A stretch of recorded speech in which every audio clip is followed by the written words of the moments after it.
to be easier. Good luck with that. No, I know. I'm aware. I'm fully aware that that's just not how things work. It's not.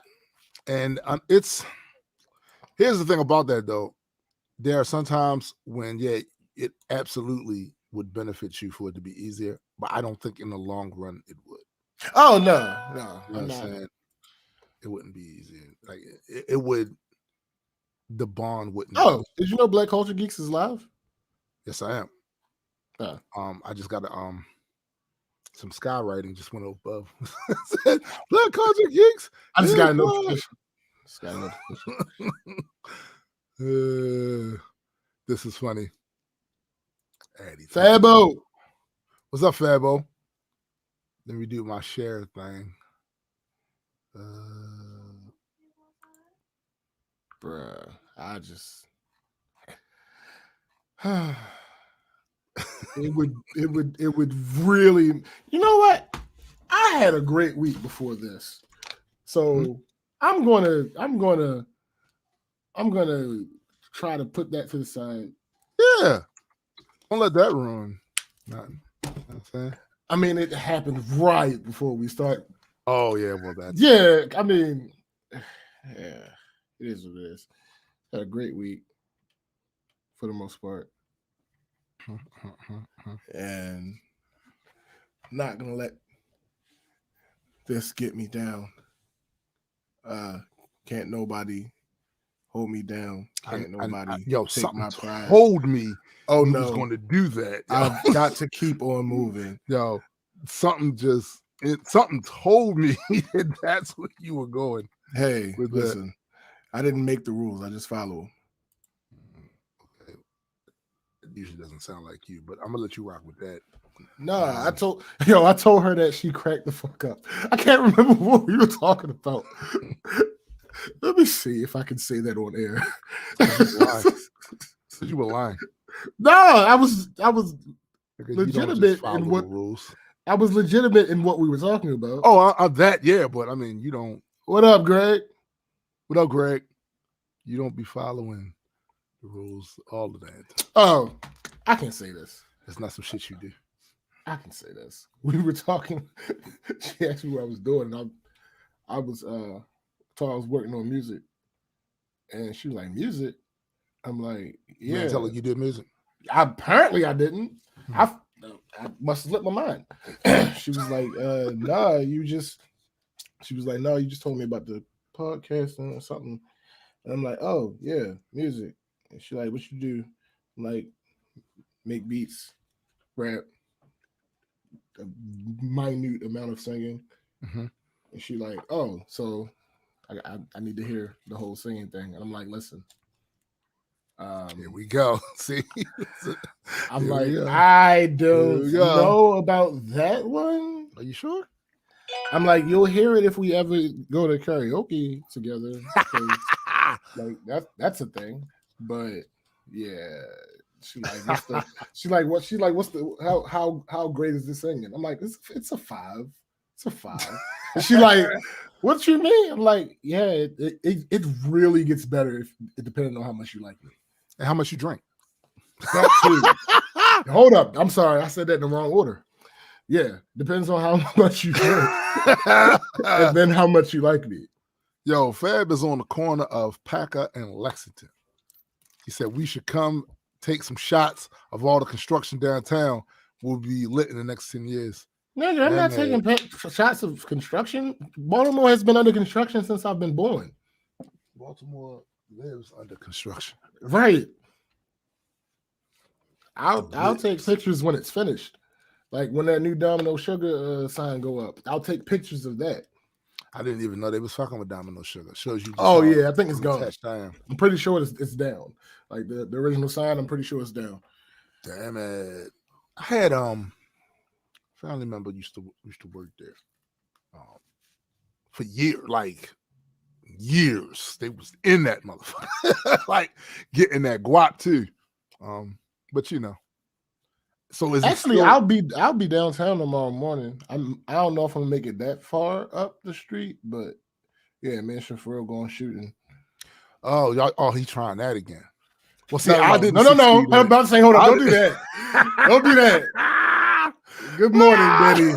What's up, Betty? Don't do that. I mean, I don't like to brag enough. Oh, goodness gracious! But I don't have those issues. You still had a little sweat on your brow. I saw that. You just same, my guy. I don't just barely made it. I don't have those issues. They don't You happen to me. You barely made it. We talking about 8:30 a.m. and I don't gotta be back here till 12. So 12. Yeah, that's true. Yeah, I don't gotta be back here till 12. That's true. So yeah, you're right. That's not even the same thing. That's not even the same thing. No, it's not the same thing at all. you had to be back a little bit earlier than that. Yeah. And that was a little bit trouble.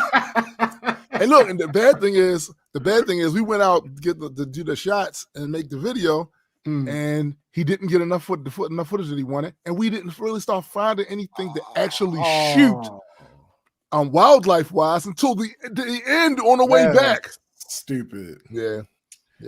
It be like that sometimes, man. Yeah, dude. That's the thing when you go out trying to shoot for specific things. But these things are things that tend to pop up randomly. You take your chances when you out there. You take your chances, you know? Absolutely. It just, yeah. These hold on. Let me let T'Challa outside because he over here bugging. You taking too long. Should have bended that.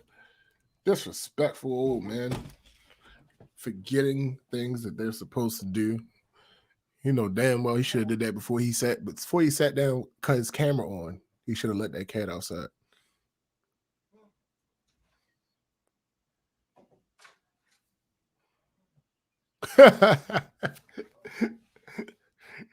Oh goodness. Oh man. On the karaoke, 10 shots with tequila to start the night. R.I.P. Dan. Absolutely. Oh yeah, I'm going tonight. I'm going with Marcus tonight. We'll see how that ends up. This is gonna be an interesting day. I'm not staying the whole time. There's no way because like I said, I have to be downtown by 8:30 in the morning. That's amazing. 4, 3, 2, 1. I did not catch that, Biddy. But yeah, this is going to be interesting because I have a lot to do in the next 24. What's the date? What time is it? Wait a minute. Today's date is the final countdown. Yeah, that's hilarious. That is one of my favorite songs that I realized for some reason I don't have on my playlist. But yeah, I got a lot to do. I'm supposed to be going to karaoke tonight. Which usually ends at 2 o'clock in the morning, but I am not staying because I have I got to meet Shafrilla at 8:30. Right, that's not really. Yeah, it's just not gonna happen. Nah, it's not gonna happen. It's not gonna happen. There's no way. Then after that, got to do the Rise podcast, and after that, I have a photo shoot. So yeah, pretty busy. Yeah, I prefer it to not. I'd like. The only issue with leaving karaoke early is it means I have to drive. Oh. I don't like driving. I know. But it is what it is. You know, it's funny because if things go the way they're supposed to go today, I'm not going to do it tomorrow. At some point this week, I'll be moving. No, not moving from the house. Yes, moving from one computer to the next. No, it's annoying. I but I'll have to wait till after we do the Rise podcast. I would absolutely do it for you, but I don't know if I like you that much. Yo, this is probably my 8th time with this process. Oh, I thought you was about to say that was your 8th time hearing that today. I'm about to say, yeah, that sounds about right. It's just I hate doing that shit. But I'm gonna wait till after the Rise podcast. I know that's one of the things about you I don't understand. I don't. Yo, first of all, I like to be comfortable. So once all my shit is the way I'm good, but the process of B. And then reinstalling. Oh, it's a joy. Not the way. The thing of beauty is a joy forever. Not for the type of software. My man John B said that. Yo, John B. Listen. Listen, no. it gives me time to listen. You Yeah, know what I do? It gives me time to update all of the software that I for one reason or another hadn't updated yet. Yeah, that's the. I won't be doing that with a lot. The most important, you know what the most important software is to me. Clearly. Listen, be updating it. Listen. I hear you. Horrible. Yo, let this. I'll talk about that. How many as far as your storage on your computer, how much storage would you say you currently have? Currently? Yes. Let me look. That's an easy question to answer. No, that's not what I want. This PC. 1, 2, 3, 4, 5, 6. Oh shit, that's wrong. Hold up. Damn. He over there fucking up. 1, 2, 3, 4, 5, 8 terabytes. So I'm over here with about 16, right? And it's a pain in the ass. But here's the good news. Here's the good news. Most of that 16 is just, it's in like other drives. I can just unplug, put in. That ain't the issue. Oh, so quit your bitching. No.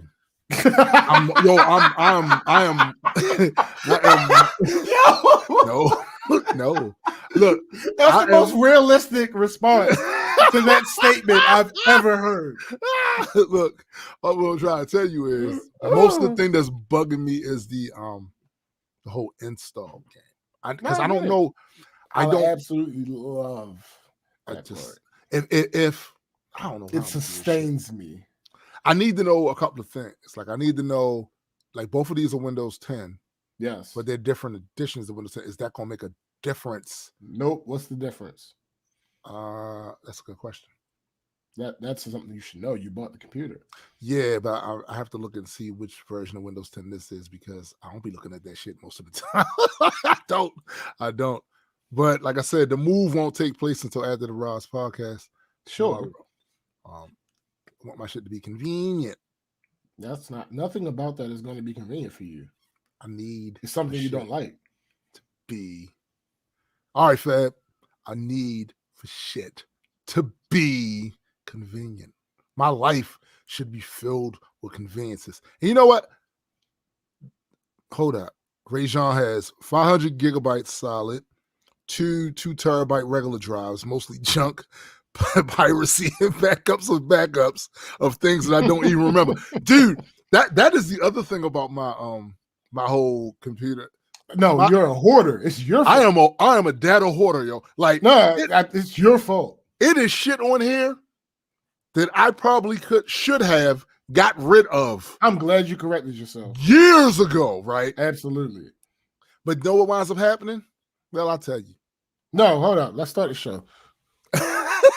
Yeah, let's do that. Welcome, everyone, to the Black Culture Geeks podcast. This is my man, SPJ.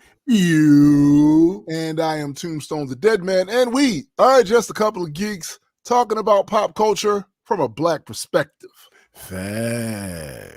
Facts indeed.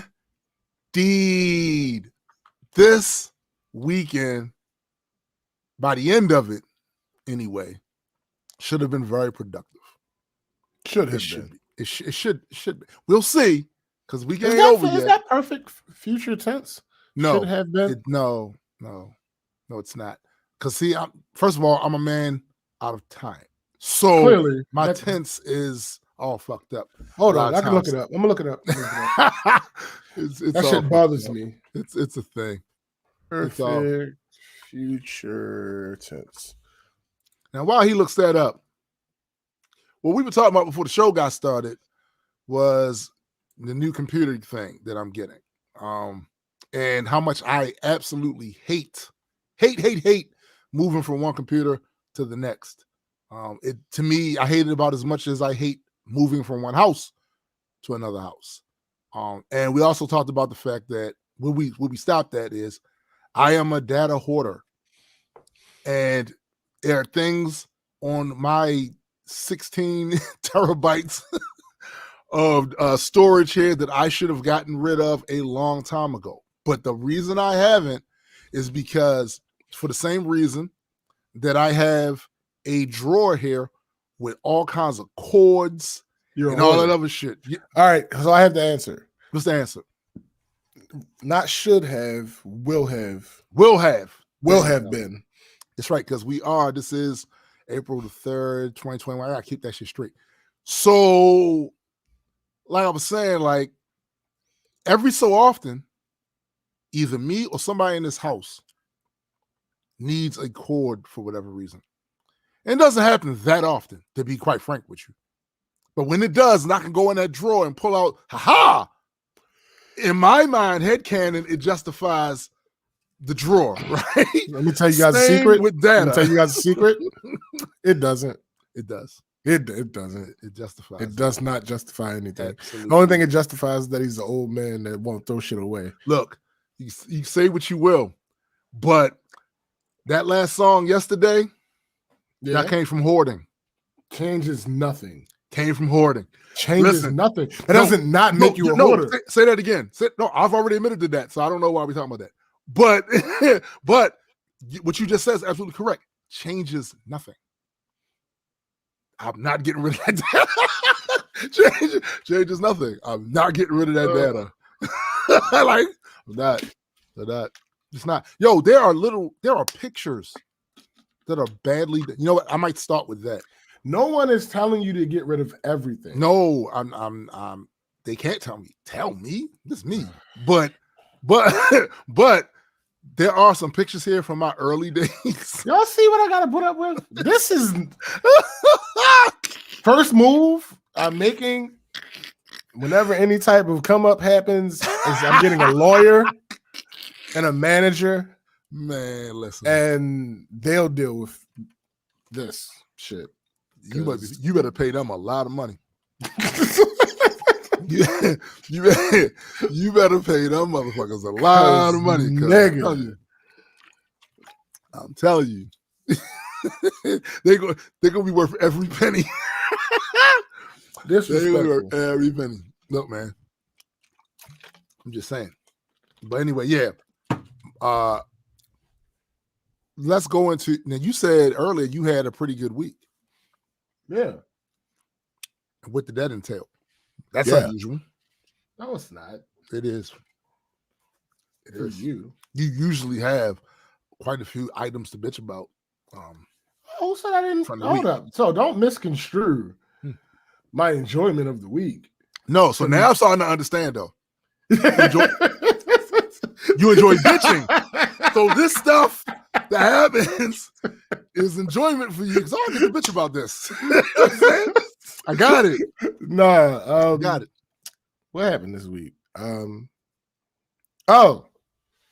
amazing credit debacle of 2021. Somehow, out of nowhere, I found out that my credit score had gone up like 90 points. I think I know how that happened. Nobody knows how that happened. No, listen, think about it. Just think about it. Saying it was T'Challa? No, of course not. Probably do it for you. Listen, fuck you mean? Listen, these people are running around here doing this identity theft shit. No, that's true too. Pandemic. That's true. What if one of the circumstances of somebody doing that fucked up something somewhere, and your ass benefited from that shit? If that's what happened, good looks, my guy. Because I immediately took advantage of that shit with humbleness. The incredible credit debacle of 2021 happened. I gained like 90 something points on my credit score and immediately brought it back down by applying for some shit that I got approved for. So that's how credit works, ladies and gentlemen. That's what it is. There's There's literally no point in having a perfect credit score. Your credit is supposed to fluctuate. So I'm doing really well. No. Do not misunderstand the point that I'm making. Your credit is supposed to fluctuate. It doesn't supposed to free fall. Oh. But yeah, so that was amazing. What else? Work was work. Nothing ridiculously crazy came out of that. TV, no. I have two technically kind of shoot type things going on tomorrow. Photo shoots. Yeah. This nigga Well, said the first one isn't. things. The first one isn't a photo shoot. Well, what are you gonna be shooting? Pistols? We gonna be downtown. Oh yeah, that's right. You We- and like me and Shafro. Shafro. So Right. it's not really a Wait a photo minute, shoot. going downtown. Is there anything specific downtown? Not you're going to really. shoot? We just doing street photography. Okay. So y'all being creepy. I mean, no, I'm not taking That's pictures part of of it. people. No, I'm not taking pictures of people. Well, I tend not to Okay. take pictures of people when I do street photography. Mine is usually of the area. And there are times when these People are in the pesky- area. these pesky humans I was about to get say in my that. fucking way. There's like it's gonna be people. But no, I could care less about you being right there. Don't stop and look at me. No, move. Oh no. See, allow me to disabuse you of the notion. The moment they see you and Shafril down there with cameras out, motherfuckers gonna stay. I don't care. My point is, I'm good without you, my guy. Oh no. You stopping to look at me changes nothing. Listen, life after people. But what I'm saying is, and ladies and gentlemen, for those of you that don't engage in social media content creation, such as vlogging out in public, that is one of the things. Like, even though almost all of you, it's been a thing for 17 years. Yo, right? Like, even though most of you going by YouTube's numbers, most of you motherfuckers are watching vlogs and shit. Right. That does not mean that you won't rubberneck the fuck out of me when I got my tripod and my camera there and I'm doing a vlog and you're looking at me like, what's that? What's going on over here? What's that? Dude, it's the craziest thing. Yeah, it is. I don't understand.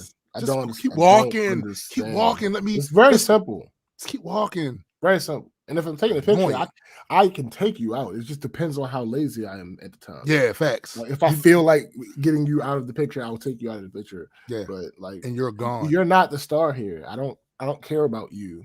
Thank you, Biddy. That's right. Don't forget to like the stream, folks. Appreciate you. Absolutely. But outside of that, that was pretty much it. It's pretty much it. Like, so the credit thing held a lot of weight. The credit thing is a big deal. Yeah. I know how much that's a big deal because of certain things that you want to do. Thanks. So that would be a good come up to be able to go ahead and do it that way. Yeah. And pay that motherfucker off. Yeah. Like I said, for me, this week has been this week has been pretty regular up until this morning.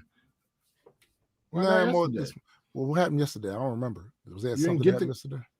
You didn't get it yesterday? But the computer, no. Yeah. The computer comes today. Oh, okay. So that's why I said it was mostly regular up until the day. And it's good things. One, Disney Plus is now on Xfinity One. So I use my Fire TV. Yeah, now I don't have to. So because I had a Fire, we have 5 TVs in this house, give or take. So I had the Fire Stick on one, the one out in the main part of the basement, right? But I don't have a Fire Stick in the bedroom TV.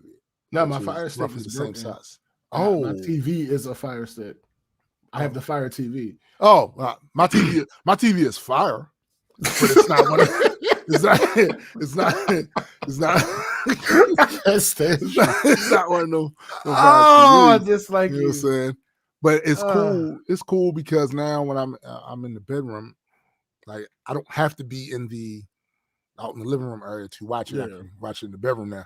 And of course, the fact that the computer is supposed to come today. But I don't know if I can count that until it comes. Well, sure, absolutely, because delays happen. Yeah. Delays are a real thing. So They are a absolutely. thing.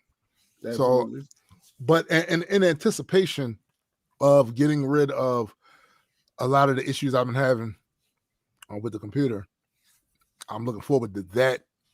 It's just that I got a whole bunch of shit to do to get to that point. I gotta transfer shit. All fun, my guy. Never. Don't we have fun? Listen, we do have fun, but most of the time we not doing that. That's not what we doing. We on the show. We on the show talking shit. We talking shit all through the course of the week. And when shit was normal, we go places with the camera game. Yeah, but we ain't doing that other thing. Although fun. Betty says only the bedroom TV should I disagree. I disagree. I would like to submit that no TVs should be on fire. Just saying. That might not be a good look. God damn it. DMX ODs and is in grave condition. Fuck. That's not what I wanted to hear today. That puts a damper on things. That's not what I wanted to hear today. Listen, especially considering it didn't look like he was on his. He was good. Yeah. That goes to show you that this shit isn't ever really just over. Nah. You deal with that shit forever. Nah, B. Like those that are in a position where they have managed to stave off it, you know, but that doesn't mean they haven't had the desire for it or hadn't had the struggle. Right. You know what I'm saying? So I don't know, man. Like, because my brother about to have a birthday in 3 days too. He struggled with it, and he even relapsed once or twice. Yeah, but my then uncles. After that, he fought it, and he never went back. But that doesn't mean he didn't have any personal struggles. Oh yeah, you know absolutely, absolutely. That shit crazy. Yeah. It's one of the main reasons why it just wasn't some shit I wanted to get started. I saw too many examples in the neighborhood I grew up in.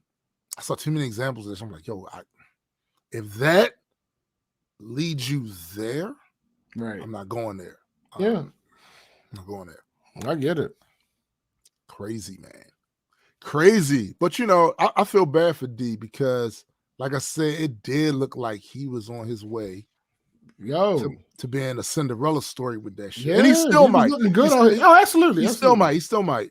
You know, he survives this, he still might. Right. But damn, he was looking real good out here for real. He was, man. And he's getting his music together. Yeah, yo. Yeah, man. Yeah, man. You hate to see it. You hate to see it. Shout out to DMX, man. All right. Shout out to DMX. DMX was the thing about DMX, and I always tell motherfuckers, when they say they literally turned his name into a verb. Saying, when they say he DMX the game, because the game was looking real shaky out there before T popped up with no shirt on and a black and white video barking at a camera. The game was looking real shaky. Dudes was on that shiny suit shit, and like it was looking. It was too many smiles. Rappers were smiling way too much, way too much. And here comes DMX. What do you say? I don't like that. I don't like that. Doctors have reportedly cautioned that he might not pull through. Nah, yo. There's not. Sources have told the publication that the overdose triggered a heart attack. One source has reported that X has some brain activity, while another says he's in a vegetative state. No. Obviously, there's no nothing finalized or anything yet, but Yeah, that was the update 40 seconds ago. Yo, the world does not need to be DMX-less. No, absolutely not. Like how I always talk about 50 and Snoop. There's a third person that belongs in that category. Yep. And it's DMX. Yep. It really is. Yep.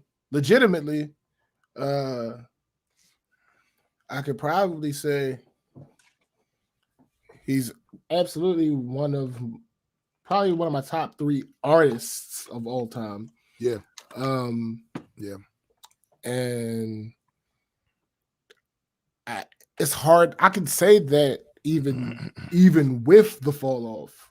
Yeah. Like I can say that because you gotta wait, you gotta really weigh the fact of impact. His first 3, 4, 5 albums, my guy.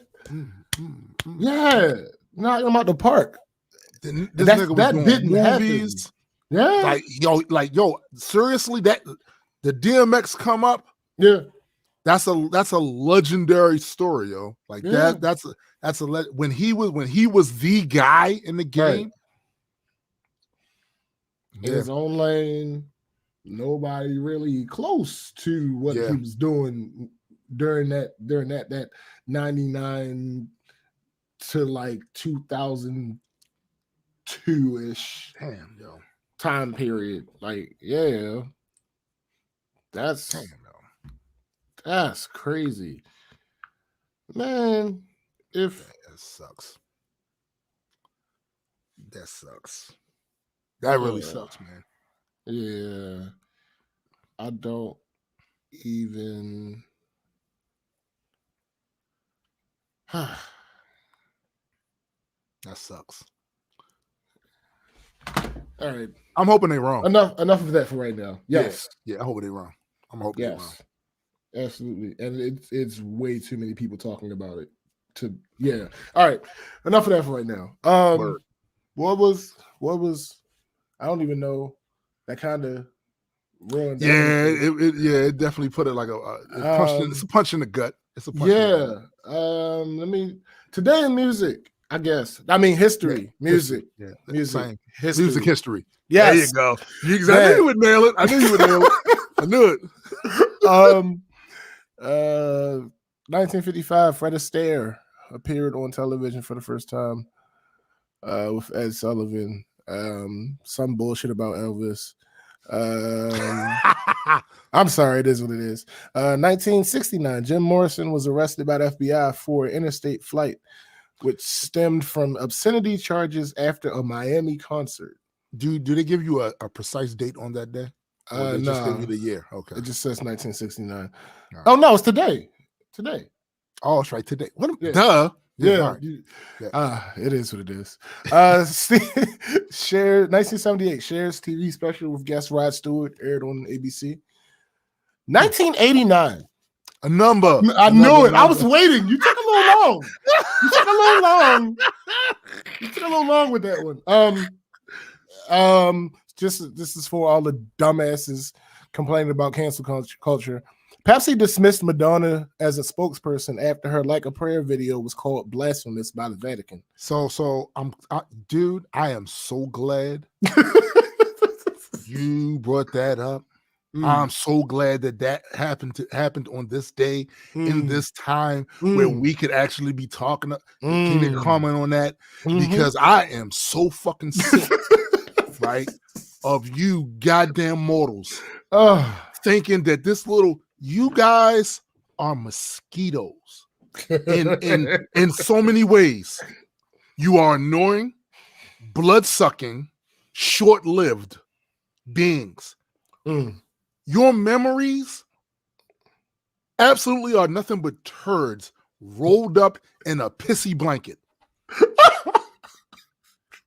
There is nothing new about cancel culture except for the branding of the name. And for those that haven't decided yet to watch the video stream instead of listening on Spotify or Apple Music, he absolutely had air quotes when he said cancel culture. I just wanted to point that out. They need to know that. Everybody's not looking. They need to know that. Y'all should be Yeah. watching Saturday morning You cartoons. should be watching. But since you're not, you know what I'm saying? Yeah, that's exactly what happened. I am Yeah. sick of you motherfuckers with your timelines are so short, and I get that. But god damn, this is not new. No, This is not new. None of this shit not is even new. close. And it's funny because some of the same people that's railing against it now were on the side of it back then, especially a lot of them conservatives that's running around here now talking all this shit about cancel culture is a plague on society. Y'all was out there, these same motherfuckers was out there trying. Bill O'Reilly's bitch ass was trying to get Ludacris canceled. So it's funny to see him on his social media talking about how bad cancel culture is. Y'all. Thank you. Thank you. I appreciate you bringing that up. I mean, it is what it is. 1996, MC Hammer filed for bankruptcy. 1998, that's terrible. Dave Navarro left the Red Hot Chili Peppers. That's terrible. And in 2008, Apple became the #1 music seller in the United States. Now, I'm gonna let y'all decide if that's a good or a bad thing. Let me see. Birthdays. Just William H. Macy. No, that's not true. Yeah, that's not true. That says something else. Okay. Damn it. Let me see. I'm trying to find somebody. Doris Day. Okay. 1924. Marlon Brando. 1924.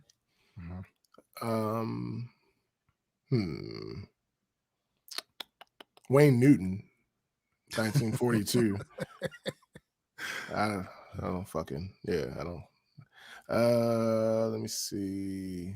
Alec Baldwin, 1958. David Hyde Pierce, 1959. Eddie Murphy, 1961.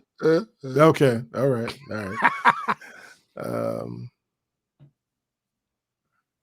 Somebody actually named their child Sebastian Bach. Yeah. 1968. Not Johann. No. It's another musician. Yeah. Musician. Wow.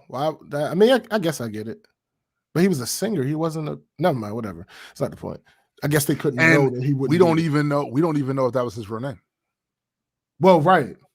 So, Leona Lewis, 1985. Amanda Bynes, 1986. Yeah, really slim pickings today. I mean, Eddie. Eddie. So wait a minute. So Slim Pickens is also his birthday? No, he's not. He's not on the list. Sorry, he's not on the list. Eddie. Oh shit. You're late. I don't want to ruin your day. He ain't really that late. He's usually later than this. He usually comes in on the third act. Usually in the third act. So absolutely true. He's doing better. I don't really want to ruin your day. But I have to inform. No, that's not what happened. All right. That's not what happened.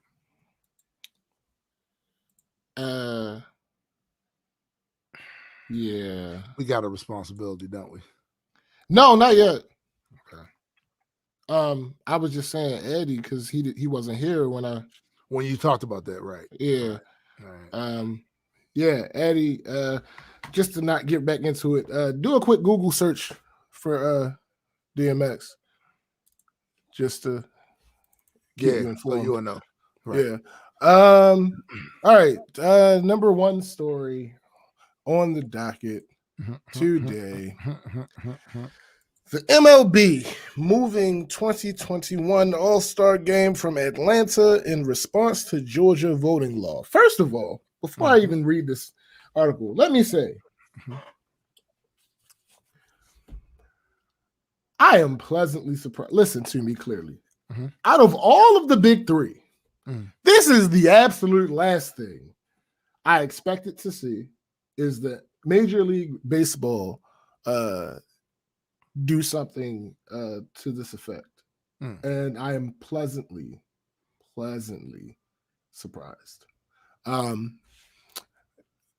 Let me continue. Major League Baseball will move its All-Star game out of Atlanta after the state of Georgia passed voting bills that will disproportionately affect citizens of color. An action that Commissioner Rob Manfred on Friday said is the best way to demonstrate our values as a sport. MLB's removal of one of its jeweled events, which this year will include the draft for the first time, comes after a year in which the COVID-19 pandemic and the killing of George Floyd by a Minneapolis police officer caused the sports industry to reconsider its influence within society. That recalibration was most felt in Georgia, where members of the WNBA's Atlanta Dream organized against one of its owners, former Senator Kelly Loeffler, and urged Georgians to exercise their right to vote. By January, control of the U.S. Senate flipped to Democrats after Reverend Raphael Warnock and John Ossoff won runoff elections, with Warnock defeating Loeffler. On March 26, Georgia Governor Brian Kemp signed legislation passed by both state houses, a Republican-led overhaul of state elections, rolling back voting by mail and other absentee balloting efforts, and even banning the distribution of food and water to those standing in line to vote. So for you guys, please be clear on this. Georgia Governor Brian Kemp, the reason that he was so amped to sign this is because he caught hell in his own party when the Republicans, his own party, nationwide, were trying to slander the electoral process in his state. Mm-hmm. And he had to defend it because he's the governor of that state. But in doing so, he took a heavy cost politically. So now when it came time to do something like this, he was more than willing to sign it. Here's the thing about signing that, though. It's all based on a lie. There was no voter fraud of any significant amount that would have changed the outcome of this election in Georgia or any place else. Right. So the fact that you went in and then of course the state houses, Republican led, went and came up with these ways to penalize and punish mostly black folks, right? Yeah. Punish them for actually participating in the system is the near exact same, for all intent and purposes, as Jim Crow. Yeah. It's Jim Crow. Just because they gave people the right to vote, when they tried to exercise that right to vote, they put harsh penalties on them. They came up with all kinds of dumbass ways and obstacles to thin that vote, because they knew, surprisingly enough, after shitting on the people for so long, these people probably wasn't going to vote the way you wanted. So they went and did that shit. Just had to put that out there. Continue. President Joe Biden called the bill sick and un-American, and on March 31st told ESPN he would support MLB moving its Midsummer Classic out of Atlanta. Just more than 3 months before its stars were to gather July 13th for the 91st All-Star Game, Manfred did just that. Over the last week, we have engaged in thoughtful conversations with clubs, former and current players, the Players Association, and the Players Alliance, among others, to listen to their views. Manfred said in a statement, "I have decided that the best way to demonstrate our values as a sport is by relocating this year's All-Star Game and MLB draft. Major League Baseball fundamentally supports voting rights for all Americans and imposes restrictions to the ballot box. We will continue with our plans to celebrate the memory of Hank Aaron during this season's All-Star festivities. Facts. In addition, MLB's planned investments to support local communities in Atlanta as a part of our All-Star Legacy projects will move forward. We are finalizing a new host city, and details about these events will be announced shortly. In making a stand against discrimination, MLB joins the NBA, which moved its 2017 All-Star Game from Charlotte due to the state legislation discriminating against transgender community, and the NFL, which moved the 1993 Super Bowl out of Arizona after the state refused to recognize Martin Luther King Day as a holiday, and organizations hitting municipalities in their pocketbook. The host franchise did not echo the sentiments of the league. In a statement, the Braves said they were deeply disappointed by MLB's decision and that this was neither our decision nor our recommendation, and we are saddened that fans will not be able to see this event in our They'll get over. You know what I'm saddened about? You know what I'm saddened about? You know what I'm saddened by? I'm saddened by the fact that there'll Yo. be a lot of people with these new obstacles in the way of them fucking voting. Yo. Like not this fucking boring ass game that, by the way, the only time I was I interested in it. absolutely despise baseball. You know what I'm saying? So like, yeah, they'll get over not being able to see that. The only other thing that I would add is maybe it would have been more productive if all of these groups had said what they were going to do before that bill was signed, because there would have been a chance that Brian Kemp would have been like, we're going to lose too much. It ain't worth it. We just go out there and actually try to convince people to vote for us, right? but we might lose too much. That would have been cool. And a lot of companies didn't. A lot of companies waved the ad that the ink was already dry. And now, by doing that, now they have to wait for this other bill to be fought over in Congress that could nullify this bill. Yeah. There are consequences, right? Well, hold up. Before you, let me finish the article. Oh. I can't stand you. Kemp, a Republican, issued an even more withering statement, hitting significant talking points echoed by his party and wading even deeper into culture warriordom. Warriordom? I've never seen that word. No, I don't believe that's a real word, but it's also it's also misspelled. It should be DUMB. Today, Major League Baseball caved to fear, political opportunism, and liberal lies, said Kemp in a statement released late Friday afternoon. Georgians and all Americans should fully understand what the MLB's knee-jerk decision means. Cancel culture and woke political activists are coming for every aspect of your life, sports included. If the left doesn't agree with you, facts and the truth do not matter. This attack on our state is a direct result of repeated lies from Joe Biden and Stacey Abrams about a bill that expands access to the ballot box and ensures the integrity of our elections. I will not back down. Georgians will not be bullied. We will continue to stand up for secure, accessible, fair elections. Earlier today, I spoke with the leadership of the Atlanta Braves, who informed me they do not support the MLB's decision. MLB did not specify to which city it relocate the All-Star game, which, due to its 6th date and lone spot on the sporting calendar, is its biggest corporate event of the year. Atlanta was awarded this game on May 30th, 2019, a standard reward from the league to celebrate the opening of a new stadium. The Braves moved from Turner Field downtown to SunTrust Park, now SunTrust Field in Cobb County. Let me see. Yeah, that's it. Now, here's the thing. What's the thing? I'm not surprised about the Braves statement. I'm not either. That is more in line with what I expected. Yes, indeed. The MLB making this decision, that pleasantly surprised me. The Braves being like, "Nah, B, that now we're home. Now we're home. This is familiar territory. This is what I'm used to." I applaud the MLB for doing it the way that they did it, by moving the All-Star game, but still doing the other things that would have benefited the community there. I appreciate that part of it, absolutely, without a doubt, because I kind of thought about that when I first read the headline, because that's what happens. Anytime any of the big three have these big games, there is a bunch of stuff around it that feeds into the community usually, and I was wondering how they were going to handle that, but see, here's the thing, right? I'm glad they did that, and I'm glad I'm not in control of none of that shit.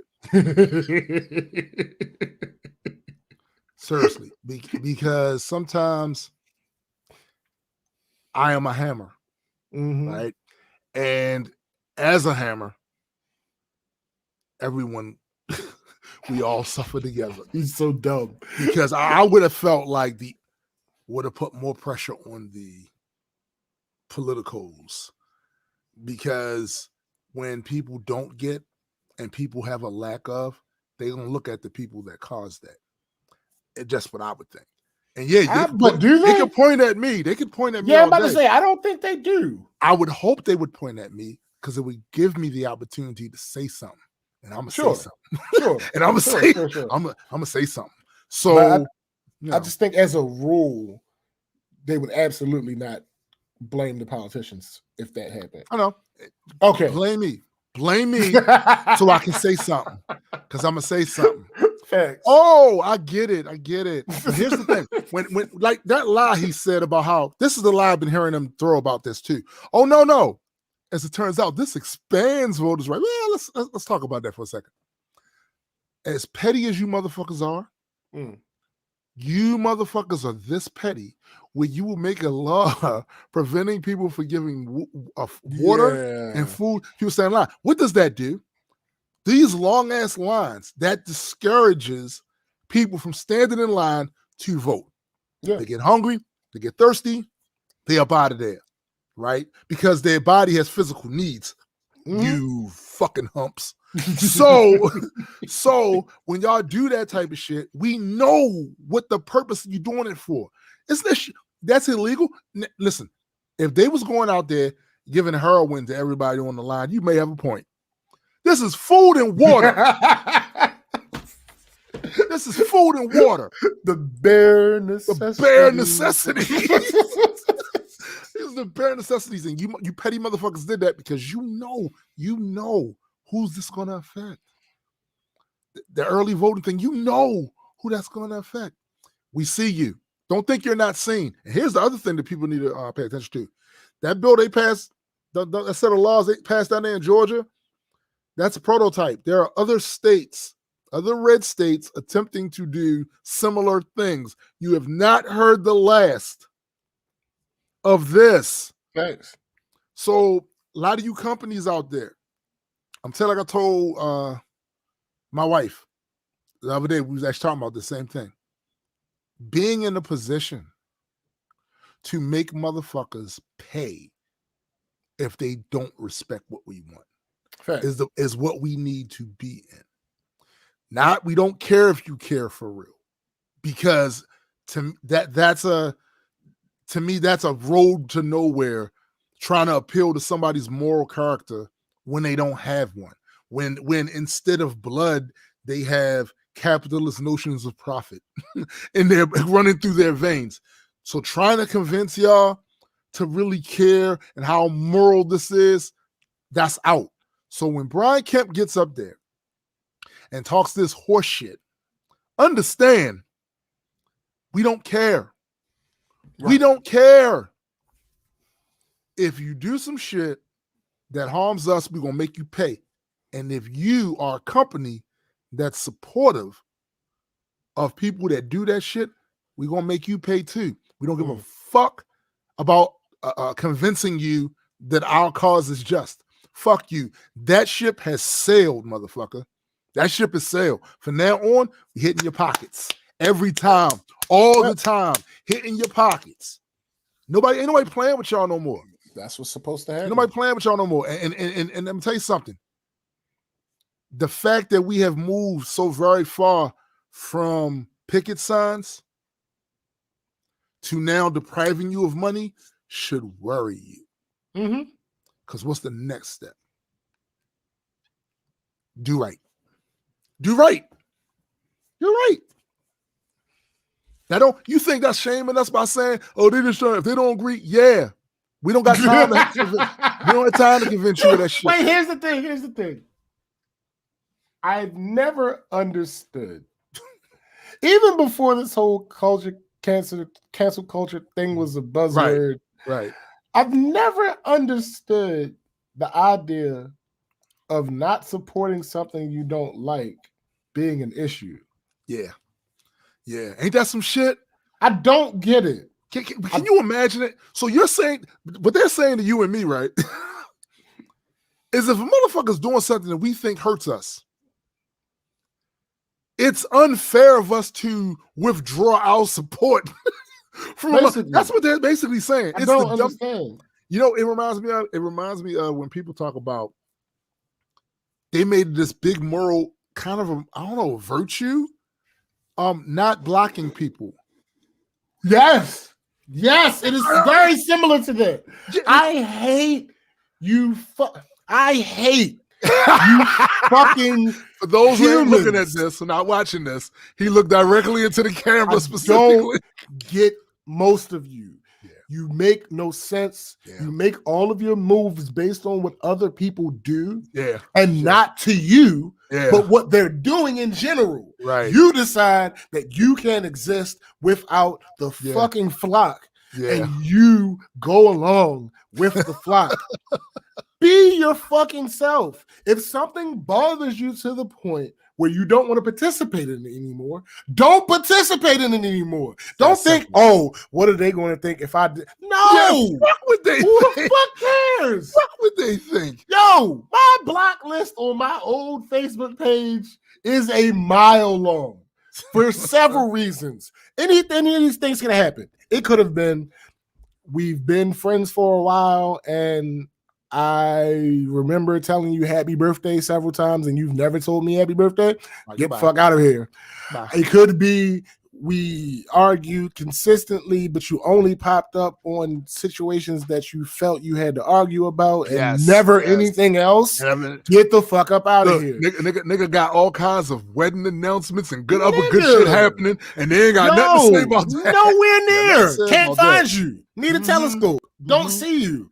It could have been we were in some type of group together, and you consistently posted some bullshit I just didn't want to see. In order to make my experience with that group better, I blocked you. Get the fuck out of here. Yeah. Like, I got you and the fuck out of several here. other potential reasons. Like, It could be that you popped up on my friends you may know, people you may know, and I have no clue who the fuck you are, and you keep popping up on there. It's nothing you did, but get the fuck out of here. I want to keep seeing you.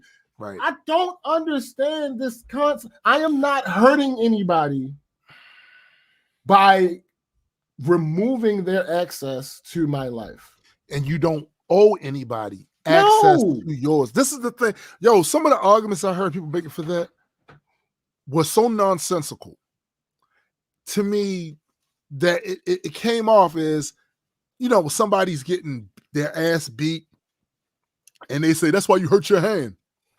That's what this shit sounds like to me. So you're telling me I gotta put up with shit that annoys me, a motherfucker that annoys me, for who? To win points with who? No, I get to craft my social media experience to my liking, not yours, motherfucker. Nigga, it makes you look weak. To who? You know what makes it look weak? Someone that won't do it. Right. Because you're not doing it for you. You're doing it because... Why are you sitting there crying and complaining about this person when you can just get rid of them? Get rid of them. And why are you not doing it? Because it doesn't make... You're doing it because you don't want to seem weak to who? That makes you seem weak. That makes you seem weak. I just... that's a female trait. You know what else is a female trait? Perseverance. Like, I don't understand. I don't understand. Let me tell you something, man. The idea that they want you to stand there and be a punching bag, a rhetorical punching bag, and they think that that's somehow a virtue. No, that makes you weak. Because this is what happens in the street. If you swing on me, I'ma duff you. Yeah. On this motherfucker, if you annoy me, that is the exact same thing to me as, oh, he swung on me. He swung on me. I'ma duff you and get you out of here. Here's the thing: the one scenario in which I consider blocking someone weak is if you've been going back and forth. And you instead of instead of having some response or whatever the case may be, you just decide to block them. But even then, it's suspect. It's only weak in the moment. Like, it's only weak because of the circumstance. Like, yeah, and also, like you said, this very narrow circumstance. Because again, if you're the guy that initiated the engagement negatively in the first place, and then all of this shit then came about because of you, and then motherfuckers start getting in your ass because you couldn't handle it, because you couldn't handle being held accountable for that fuck shit you started. You went and blocked everybody else. Yeah, then you have an argument for that. But if you anything other than that, to me, a motherfucker has the right to do. You can't come in my living room running your fucking banana receptacle to me. You can't do that, because guess what's gonna happen? You're gonna get blocked. You will no longer have access to this place. And tackled. The fuck out of here. Blocked and tackled the fuck out of here. This is no different than me. This is my space. No, it's Facebook. No, fuck that. I get to curate my page. But it's not MySpace, it's Facebook. Yo, you're the dumbest. See, this is no. You said I no. have a. You I'm said on the phone. words. This is MySpace. No, it's not MySpace. It's Facebook. McMillan. That's why. Right. Yeah. Okay. I had to call a lawyer. I got to call a lawyer at this point because we can't continue this. You said this is MySpace. It's not MySpace. It's Facebook. We can't. It's clearly a Zuckerberg Foundation. I don't see Tom anywhere. Like, what are you blocked?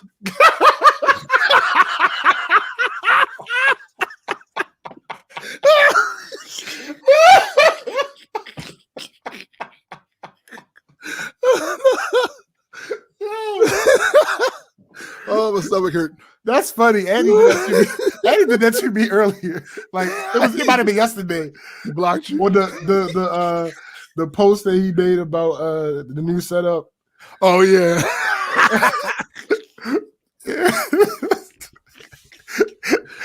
I commented on it, and his response was, "Yo, you're right. Blocked." Oh man. All right. I'm sorry. I'm sorry. All right. Next story. This is a sad one. A little bit of a sad one. Warner Brothers confirms Ava DuVernay's New Gods will not be moving forward. On Thursday, some disappointing news came out of Ava DuVernay's anticipated project from Warner Brothers film slate. According to The Hollywood Reporter, WB confirmed that it will not be going forward with DuVernay's film, New Gods. DuVernay had been developing the project with comic book writer Tom King since 2018, which would have highlighted characters created by the late comic artist Jack Kirby. As a part of our DC slate, some legacy development titles, including New Gods and The Trench, will not be moving forward, Warner Brothers and DC told The Hollywood Reporter in a statement. We thank our partners Ava DuVernay, Tom King, James Wan, and Peter Safran for their time and collaboration during this process and look forward to our continued partnership with them on other DC stories. The projects will remain in their skillful hands if they were to move forward in the future. Tom, I loved writing New Gods with you, DuVernay, who was clearly very passionate about this comic book lore, wrote on Twitter following the news release. I'm upset that the saga of Barda, Scott, Granny, Highfather, and the Furies ends this way. Diving into Kirby's fourth world was the adventure of a lifetime. That can't be taken away. Thank you for our friendship, and remember, Dark Side is. Now, also on top of that, I'm sure that money that she got for being in this position was absolutely helpful. They reported additional context. The projects are being shelved, but like many comic characters, could come to life down the road. DC Films, led by President Walter Hamada, is leaving. Is leaving the door open to revisit these properties in the future, but insiders note that when it became clear the upcoming DC slate did not have a natural spot for New Gods or The Trench over the next few years, execs believed it was best not to leave the filmmakers hanging in development without a clear end in sight. I appreciate that part. Yeah. DC is currently building an interconnected slate in which projects will feed in and out of the big screen and the small, with films such as James Gunn's The Suicide Squad, August 6th, spinning off into the John Cena-led HBO Max series Peacemaker, and Matt Reeves' The Batman, spawning its own Gotham Police Department-focused show. The anticipation for New Gods was very real, personally. I'm pretty sure I saw someone ask about it just about every time DuVernay tweeted something or some news came out about another project she was working on. As time went on, I became curious about its progress, especially considering the global pandemic era and its effect on the Hollywood industry.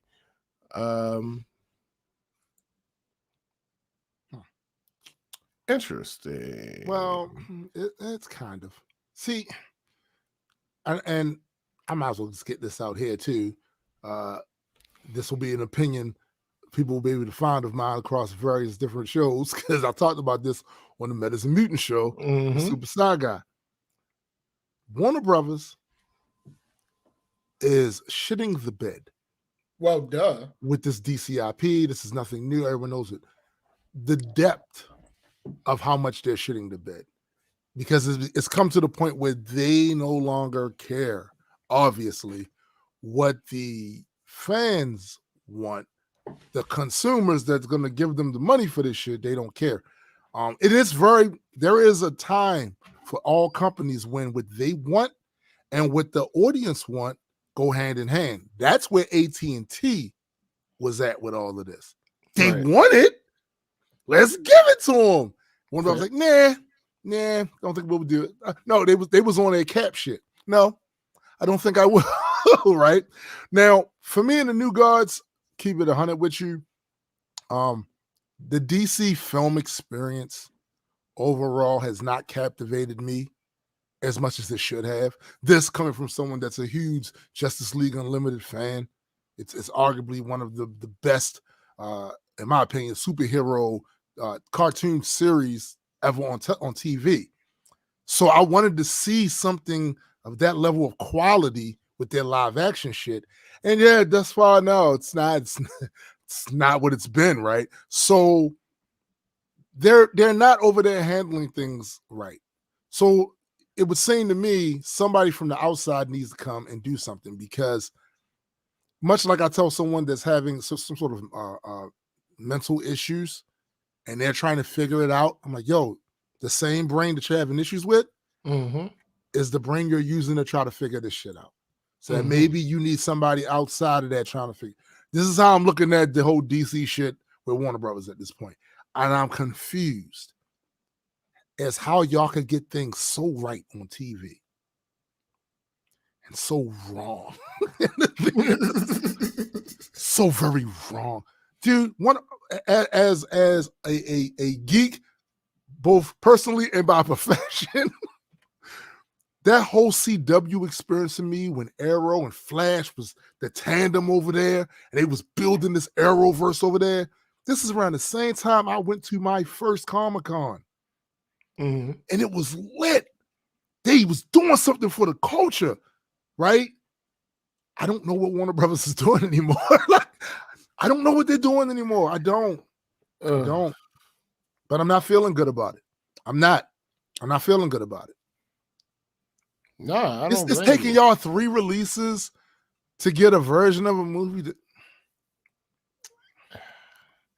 I mean, I'm going to refrain from talking about it because I have not. You haven't seen it yet, right? Because I'm not gonna spend that kind of money until Mortal Kombat comes out, which has been pushed back. What? Just a week, but what? It's just been pushed back. It's been pushed back. So I'm like, that's annoying. That's very annoying. I wonder why they pushed it back. It's got to be some. The movie's done clearly, so it's got. Yeah, it has to be. Yeah. I think it was to give more breathing room to some other movie.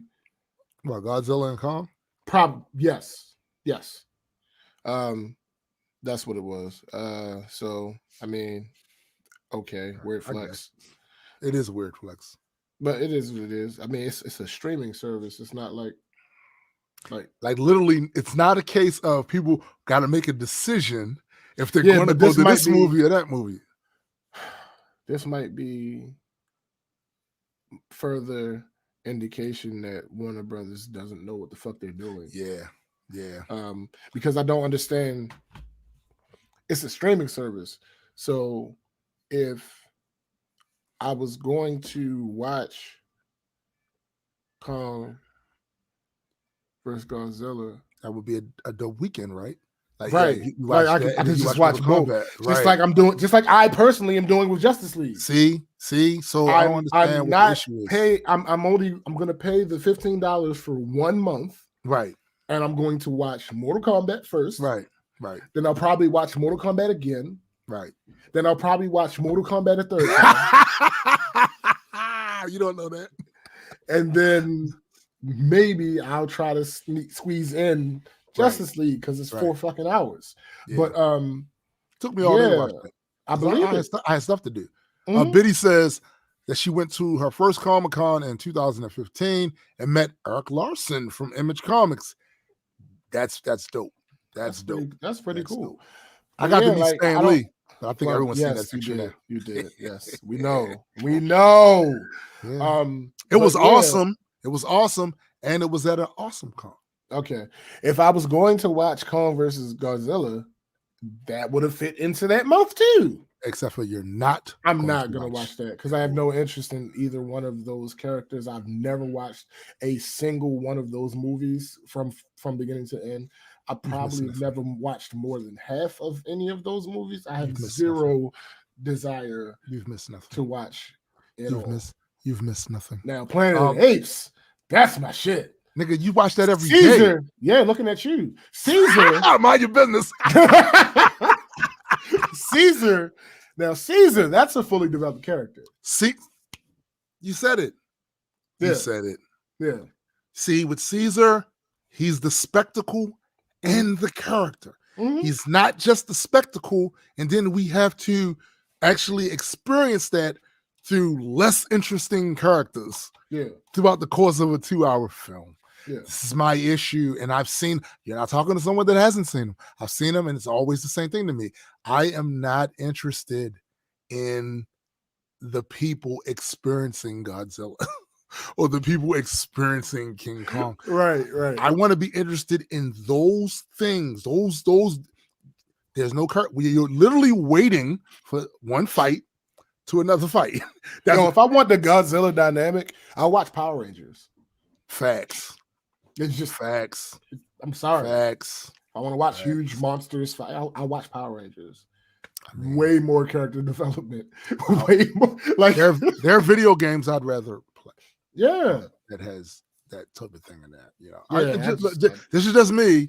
And you're not talking to someone that hasn't watched them. I've watched them, and I was telling SPJ this. I've come to the realization that the reason I watched those things when I was a kid is because you got to remember when I was a kid, there was like 3 channels. It was like 3 channels. So on a Sunday, there was nothing on after a certain. Shut up. There was nothing on after a certain time for a kid to watch, and then all of a sudden, there's a Japanese movie with some guy in a lizard suit stomping on some blatantly obvious fake buildings. Yo, wait. Outside of the word movie, you just described Power Rangers, but Power Rangers is I'm saying, but Power Rangers is better. Actually, including Power Rangers, because there was a Power Ranger movie. So, facts. So, you know what I'm saying? Like, I mean, I listen.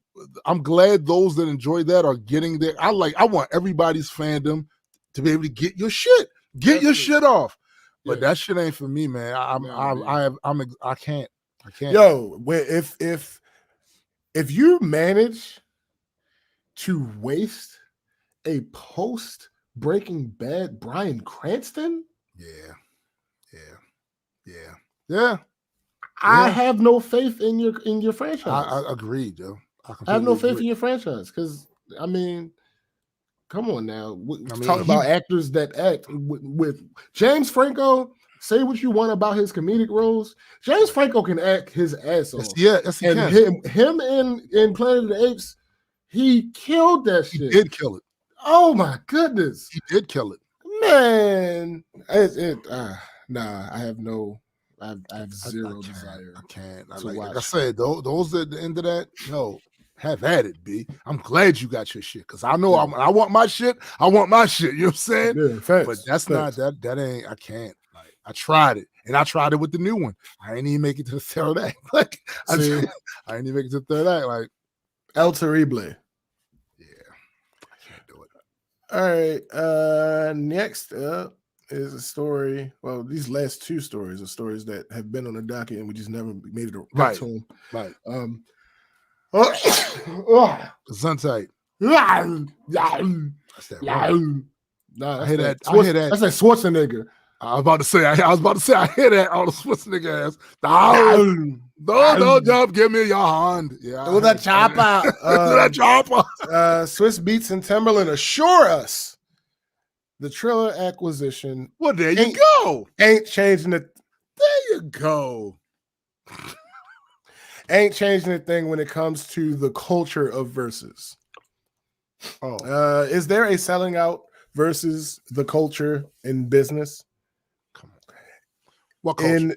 In anticipation of the upcoming 52nd NAACP Image Awards, the Root sat down with Versus co-founders and now NAACP Image Award winners, Swiss Beats and Timbaland, to talk about the event's recent acquisition. The event's recent acquisition by Triller Network. When anything fully Black-owned goes mainstream, the community has questions and concerns on whether things will change. Will the very thing we loved about Versus be diluted now that there are some mainstream, aka white, hands involved? Now, to answer this question for myself personally, that's already happened. That happened a while ago for me. Yeah. At the moment when they started talking about it's a celebration of music. Yeah. That is when I checked out. And that happened before all of this. It happened Yeah, so let's not months ago. Let's not act dumb. That is when I checked out. Good day, sir. This is no longer for me. I said good day.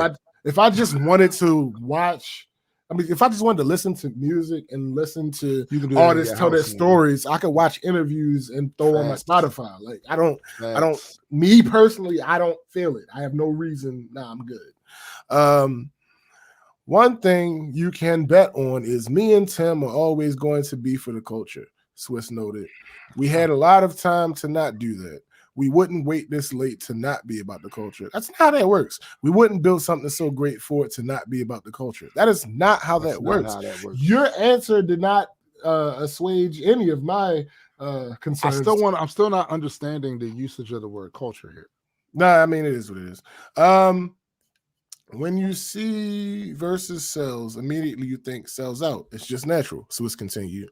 But at the end of the day, we took something that was built by the creatives and kept all 43 Black creatives with us and gave them equity in $1 billion plus company.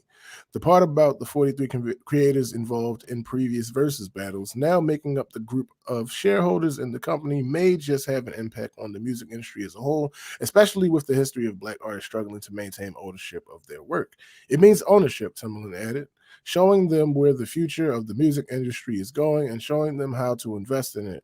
The fans can soon be a part of buying shares in Versus, so we want to educate. Lastly, though, we know this may be like picking your favorite child. We had to ask Swiss and Timbaland their favorite Versus event so far. They each had different answers. Check out the video, but no, I'm not doing that. Here's the thing. What's the thing? They still didn't answer anything. They still gave out no information. That is what worries me. Above anything else, above old dude from whatever show that said some shit to them when it was first announced. Right. Forget him. What bothers me is their responses this entire time to any question they've been asked about this. Right. When you respond, we own it. Yeah, like technically, yes, you have ownership in it. Absolutely. But owners get pushed out every day, B. Like, especially in that particular business model. Yeah. So like now this, we put too much into it to ever. No, that's not how that works. Historically, that's not how that works. It's not. With you, I can't say. But historically, that's not how that works. I don't know you personally enough for you to be able to say that and that be like, oh yeah, Swiss would never. I don't. It doesn't. No. Nah. So you keep that's what bothers me. They keep not answering the questions, actually answering them. Like, right. That's what bothers me. I have no reason to assume that they on some fuck shit. It's simply the questions that they keep avoiding that give me pause. Like, huh. And to be clear, I really don't. It's hard to say. But I really don't. Because they're going to make their money anyway. And I feel like some of this is just haggling over what actually happened and a form of transparency that I don't know the people have a right to anyway. I don't know if the people have a right to some of these. Like, we would like to know because we nosy as fuck. Yeah. But do we actually, you know what I'm saying? Well, okay. I would say yes. I would say the questions that I see being asked, my interpretation of them, my answer is yes. The people do have a right to know. Because without the people, this would not be possible.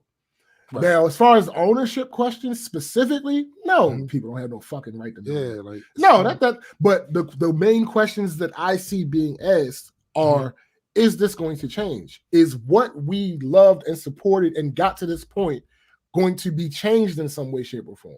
Right.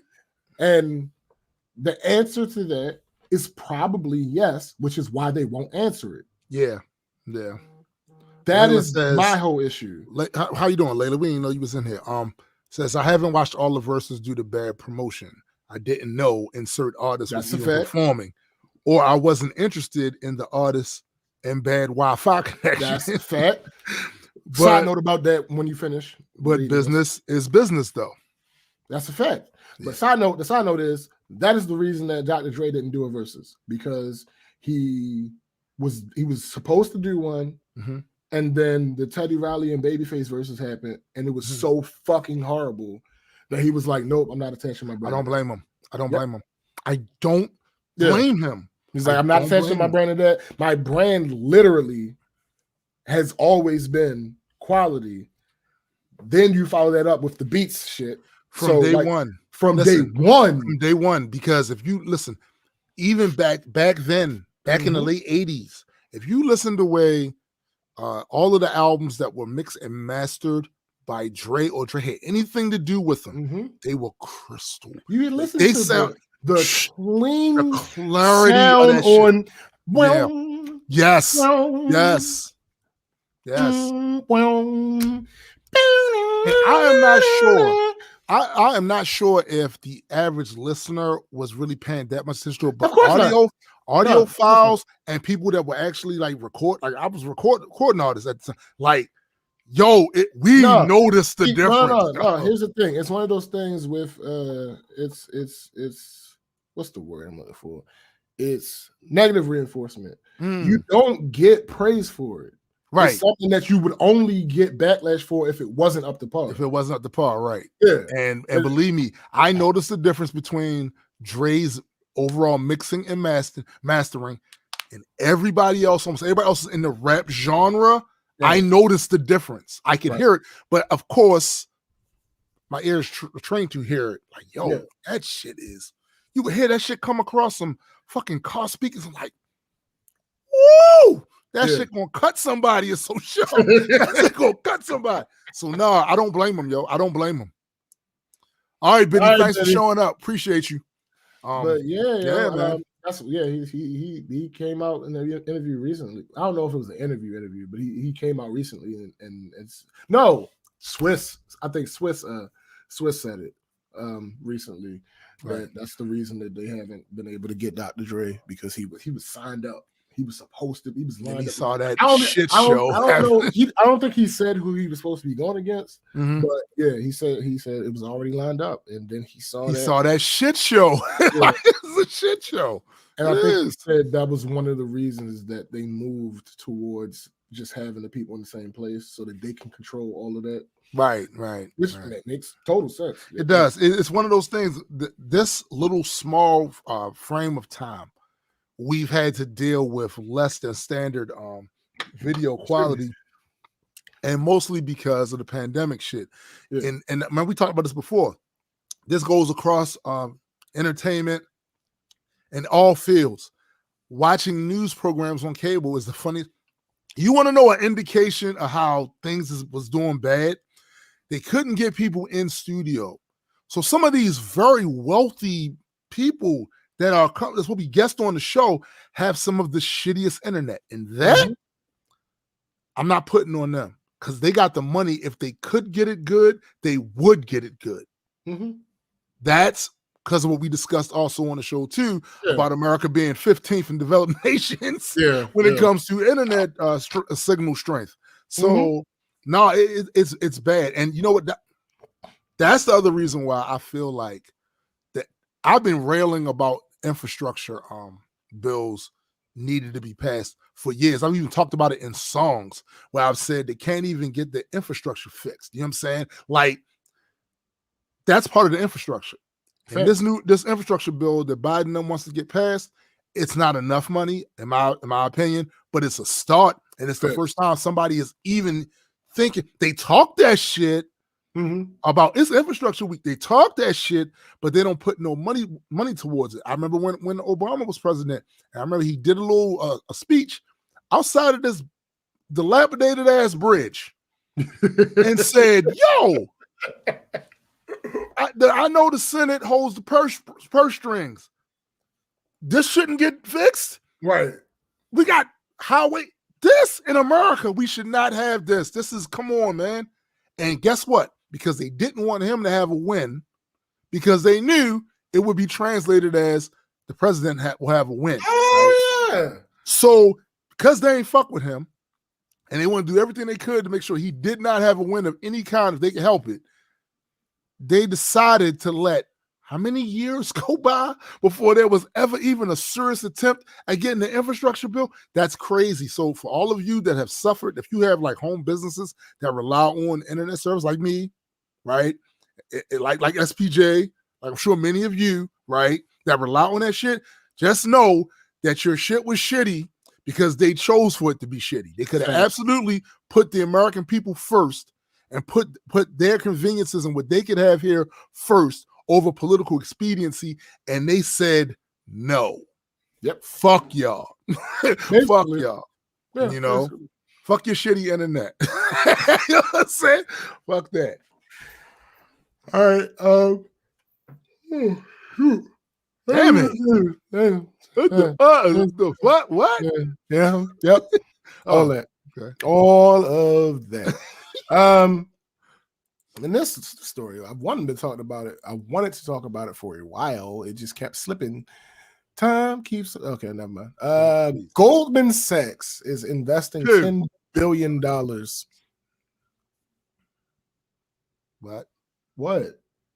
Pew. You said what? Goldman Sachs. They suck. They're investing $10 billion to people. All right, check your pockets. Goldman Sachs is investing $10 billion in the best bet you can make in America.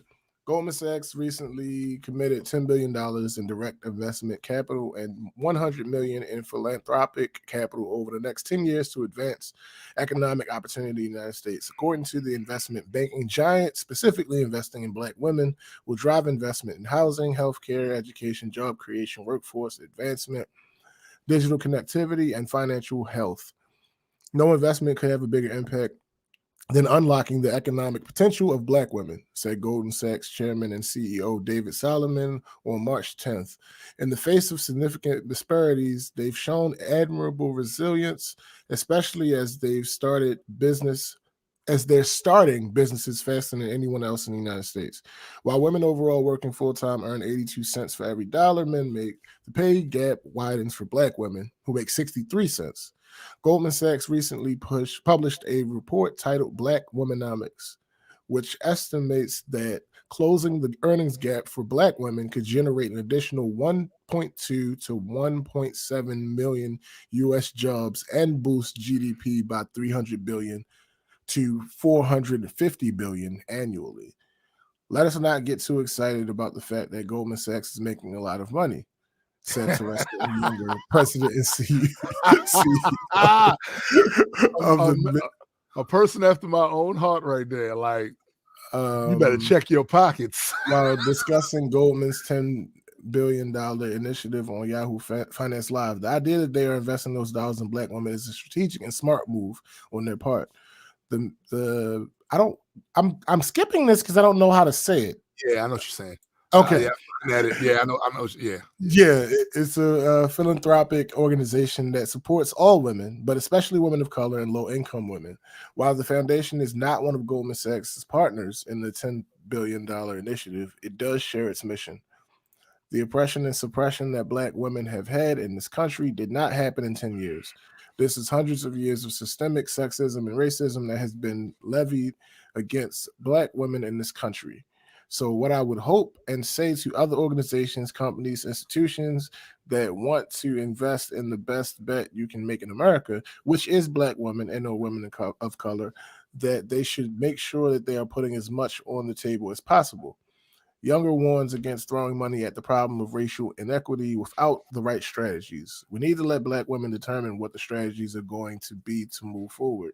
She said, Goldman Sachs and other financial institutions need to listen to the ways that Black women can impact their communities, and they need to do it for a lengthy period of time and not just assume that in 10 years we will have the equity and equality that Black women deserve for this country. Right. They published a 2020 report on philanthropic giving to women and girls of color in the United States, and estimated that giving to women and girls of color accounts for 0.05% of the nearly $70 billion in annual giving by foundations. That is the good part of what Goldman Sachs has done. They have said we want to specifically move these dollars towards Black women. They understand that if we can change their trajectory in our society, we can change society as a whole. Who will step up next? Yeah. So here, just my take on it, without deep diving. Right. Just my experience. What up, sis? What's up, sis? My experience with Goldman Sachs and the bullshit they've pulled over the years, the list of scandals they've been involved with. So I always tell people, be very careful of the philanthropic nature that some of these big companies, banks, corporations are into, because, like I said, check your pockets. Because a lot of the times, if you look at the B side, it's not what you thought it was, but they got the press release. They got that cool ass press release, and that sticks in people's head a lot longer. Why is that important? Well, a company's perception is important. It's literally part of their branding and marketing. So Absolutely. If they get the vast majority of people to see them in a favorable light, that increases their odds of making more money and people fucking with them more. I'm not saying that there won't be any people to benefit from this. Not what I'm saying. What I'm saying is check your pockets, because Goldman Sachs has misled Congress. They've done a lot of shit fairly recently, within the last 5 years or so. So it's like, that's why I have a very skeptical and somewhat cynical eye when it comes to them specifically and the idea of that sort of philanthropy in total, because I know, listen, the woman is right. Just throwing money without the proper strategies, that ain't going to get it beat. We've seen this happen before. And what winds up happening is they'll throw all this money, they'll get the press release, they'll get the good vibes, but the problems remain. And then what happens is, when the problems remain, even though they didn't really do that in good faith, they had some other loophole shit going on here, guess who'll get the blame for the problem still being here? That community that they threw the money at. Because the first thing they're going to say is, the motherfuckers there, boy, they just not quite as good or as smart as everybody. That type of shit will happen. So for this, we need to keep an eye on this. I am eternally grateful for you. Because that's unusual bar. Let me finish. Oh, sorry. Because when people call me a pessimist, I can point to you and say, no. I am a realist. I am not a pessimist. I am a realist.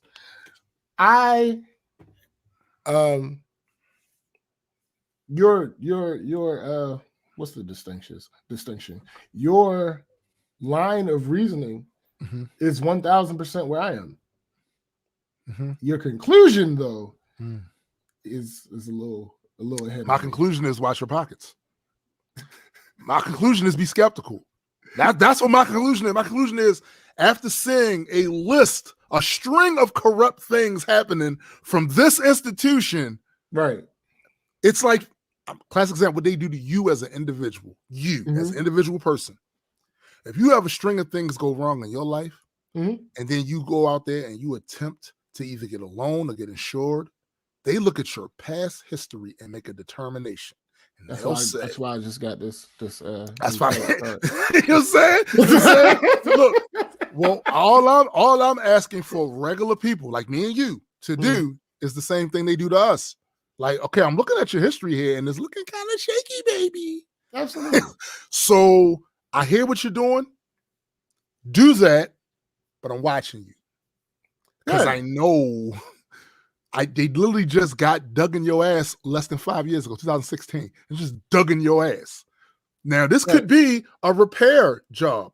No, hold up. No, that's my only argument. Mm-hmm.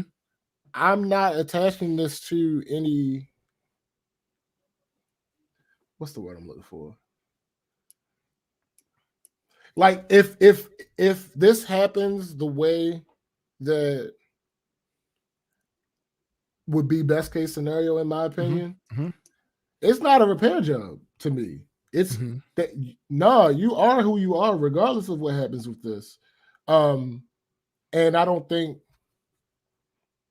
I don't attribute. And I I say attribute repair, I this mean business to public being image. no. I get what you're saying. Yeah. But what I'm saying is, I attribute this business to being a business, and what the Right. fuck a business is going to do? Right. They're going to do what is in the best interest of that The business. business.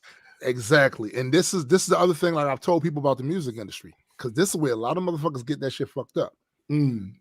Things are a business, yeah, but there's a such thing as corrupt business practices and above board business practices. So a lot of times people, they get those things confused, and when the company does some corrupt shit, they go, "Well, that's no." Well, yes, you can't allow that to set root and become. This is just part of business. It's a reality of business, but this is not above board business practices, and it need to be called out because it's predatory. Absolutely, it's predatory. And the ones that, again, I've owned businesses, but I am not one of these Fortune 500 companies. I am the little guy. Right. So I'm looking at how that shit affects us. And I got a personal grievance anyway about how institutions are treated one way and regular people not. Hold up, B. What the fuck? Like, that's not. So, like I said, if I had a string of bullshit that Goldman Sachs had, and I tried to shut up, you. Yeah. Like I said, if I had a string of again, listen. Okay. Why do you keep? Why must you commence? I'm just saying, look at them the same way y'all look at me. Fact. That's all. That's all. Like, if I agree with that 1,000%. You know, like, so I'm skeptical. I am. I don't. The difference between you and I is you're if we was on a ladder, this is my optimism and this is yours. You're like a rung. Right. You're like a rung over the top. Absolutely. Absolutely. That's the difference. Yes. Like, you are right. You are absolutely correct, sir. Because nothing about me. That's what I was about to say. Well, not exactly that. Nothing about me sees Goldman Sachs and thinks, "Oh, savior." Yeah. Nah. Yeah. It's just when you say some shit that the only spin on it is literally how can I explain this? If you say some shit where the only part of your statement that's skeptical is if this is just a PR stunt, right, then I'm less harsh. Whereas if there are things in your statement that are like, hold up, nah, what the fuck? Nah, B. Then that's when I'm on attack mode. Because a PR stunt could still be good for the individual people. Let me be clear. That is collateral damage. Yeah. That is not, yeah. So I want to be clear about this. Because sometimes a PR stunt, a motherfucker can benefit from a PR stunt that the company did, but we need to be clear on that, because if they didn't change the people up top that run those institutions, and they are pretty much inoculated from or at least partner with someone, or partner with someone, yeah, like, because listen, we know there's certain things that keep certain people in check. So with me, for instance, I've had my fair share of nigga moments, right? What? You know what I'm saying? So hold on, yo. You spent almost the better part of 3 years on the show engaged in wild hyperbole. And you choose now to understand. Shut up. Oh. Shut up. Okay. I'm just saying, I have had moments, right? And my responses to certain situations changed the moment it was shown to me. They got a cell that can hold me. the moment it was shown to me that there is a cell that can hold me, that changes a lot of my responses, at least my first responses, right? But when you're in a situation where your money and your access inoculates you from consequences like that, I have a hard time believing your shit has changed to the degree that you really try to look out. Or is this just another way you try and get over because you know you can get over, and even if you are caught, there's only so much they're going to do to you. Yeah, you know what I'm saying? Because even, like I said, even with this statement, the statement isn't, oh, we're doing this because black people have been such and such. No, the statement is, we're doing this because we figured out that we kind of need these black people. So it benefits us to benefit them. We can make money. We can make money. That is so not, like, that's the opposite of altruism. Yeah. The opposite of altruism. That's not philanthropy. That is, oh, shit. If we do this, it can help us? Oh, but let's do this. It is corporate philanthropy. What we have seen is that is a norm in corporate philanthropy. Yeah. That's what we've seen. Absolutely. And there's a list of books that I've been trying to get, PDFs more like that. I'm trying to get my grubby little mitts on, right? That really highlight a lot of those situations, because I do want to know which of these companies been caught and jammed up in some bullshit. We want to know. I want to know. You know what I'm saying? So when conversations like this occur and we see shit like this pop up in the news and go, oh, before I say, my man, I'm gonna be like, that's cool, but what's the B-side? What's the B-side? My initial reaction was shock. Like, this is interesting. Like, hold on. Who? What? For who's doing what? For who? Like, wait a minute. This is. Then you turn to an owl all of a sudden. The shit that we. So you're saying that the shit that we've been saying on the show is, hold on, no, that can't be right. Who? Again, what? Why? Oh, the scorpion and the frog. Oh, okay. The scorpion, it benefits them. Yeah, the scorpion and the frog, my dude. Yeah, like, and that's don't get me wrong. Let me be clear about this.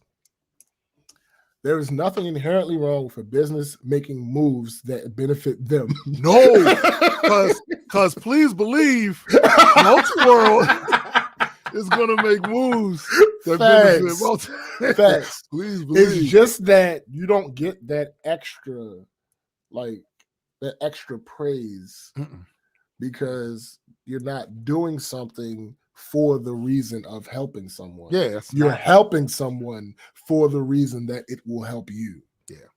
And again, I don't have an issue with that as long as everybody in this deal gets helped. Yeah. My issue is when that doesn't, or if the problem actually gets solved. It's been actually one of the issues with government and their policies and programs.